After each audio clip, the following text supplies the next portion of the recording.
Hey guys, Bassmaster Elite Series Pro Drew Cook here. We're with Bass Resource, and I'm going to talk to you about fall time crankbait fishing. So this will be, after the summer ledge schools and all that stuff's broken up, and the fish are, migrating closer towards the backs of the pockets. A lot of times this time of year the bait gets smaller and smaller, or it seems when you find these schooling fish in the backs of pockets, the bait's small, and they're really keyed in on the smaller bait. And one thing that I bring back out from earlier in the year is the smaller version of the Spro Aruku shad. So this is the half-ounce version, and it's just got a little bit smaller profile than the 65 or any of those, and that's going to get you a few more bites. The fish, they're so keyed in on those small baits that a lot of times they won't bite a big bait.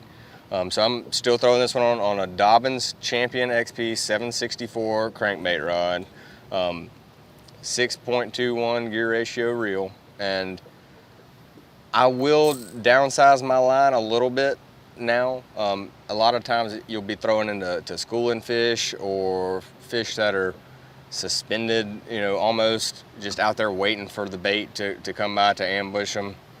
So I'll throw this on 14-pound Sunline Sniper. You can also cast this thing a really long ways on 14-pound line, and when they're schooling that time of year, you might be fishing right here and they come up busting way over there, and you need to absolutely just launch it to them, because all you have to do is just get it over there and you'll catch one. That helps a lot this time of year with that. And this is going to be the backs of pockets, or depressions in flats or in big grass areas that a lot of the bait's gonna congregate in, and in turn a bunch of bass, all the way up to even just throwing it down the bank. Once you get further into the fall, the more the bait really pushes up on the bank and into the pockets. And this thing, you can fish it from 1 foot to 10 foot, however deep you want it. It all depends on how long you let it sink and how fast you reel it. So it's very versatile in that sense. But you can catch a lot just going down the bank, throwing it out there and reeling it in, throwing it out there and reeling it in, just keep going, and then run into a wad of them. My next thing, and like I said, the bait's a lot smaller this time of year. So this is a Spro Fat Papa Square Bill. It's smaller than that Essential Hunter Square Bill, and that's a big deal this time of year. This is going to be something that I'm going down the bank and fishing it really shallow, or around docks or anything like that, beating it into wood, making it deflect off of rocks, things like that, that is more of like target fishing. So like I'm fishing for one fish on that stump, or one fish off that lay down or rock or something like that, but you fish a whole bank of it. It's not going to be something that you have a big school of fish to catch. But that one, I throw it on 16-pound Sunline Sniper, or if I'm really getting uptight into some nasty stuff, I will actually throw this on mono. But I throw it on big mono, 20-pound mono, and what that does is it keeps the bait up.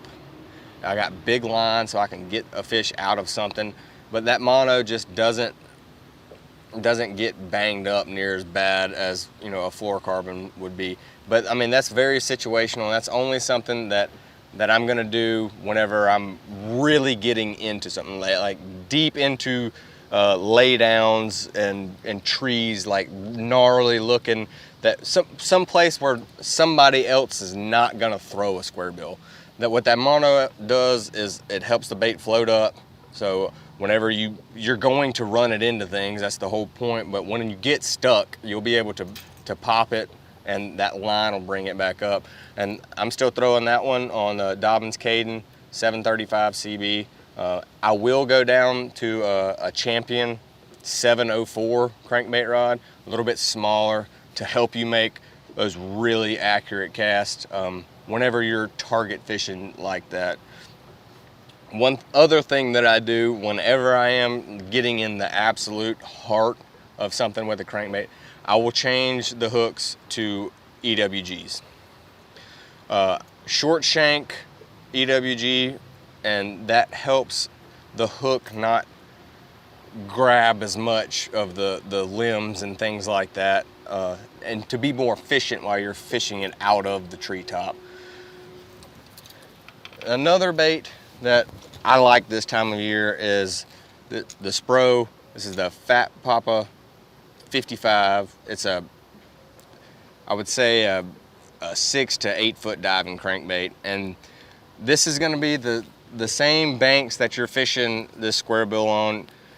You're going to throw this to get just a little bit deeper out from them, maybe hitting the tops of laydowns that are, you know, further out in the water. And you can fish this a lot of times over like the bluff walls that are in 10 or 11 foot of water, but the fish are suspended up that high. And I'm throwing that one on a 764 Dobyns Champion XP, and my line size will depend on what I'm doing. If I'm fishing it, you know, in the actual 6 foot range, I'll throw 16. If I'm trying to get it a little bit deeper, maybe throw it a little bit further, I will go down to 12. But that's very situational. It's a 6:2 to 1 gear ratio reel. That's my standard reel, cranking 99.9% of the time. That's mostly what I'm going to crank, is a 6:2 to 1.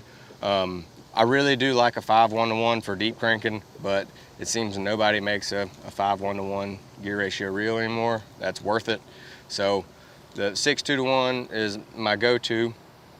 And you know, you really want to follow the small bait. Once you find the bait, you're going to find the bass. And don't get frustrated whenever you can't get bites, because when they're keyed in on that little bitty stuff, you have to keep tweaking your colors and your sizes to get those bites. And with these baits, should get you some more bites this fall.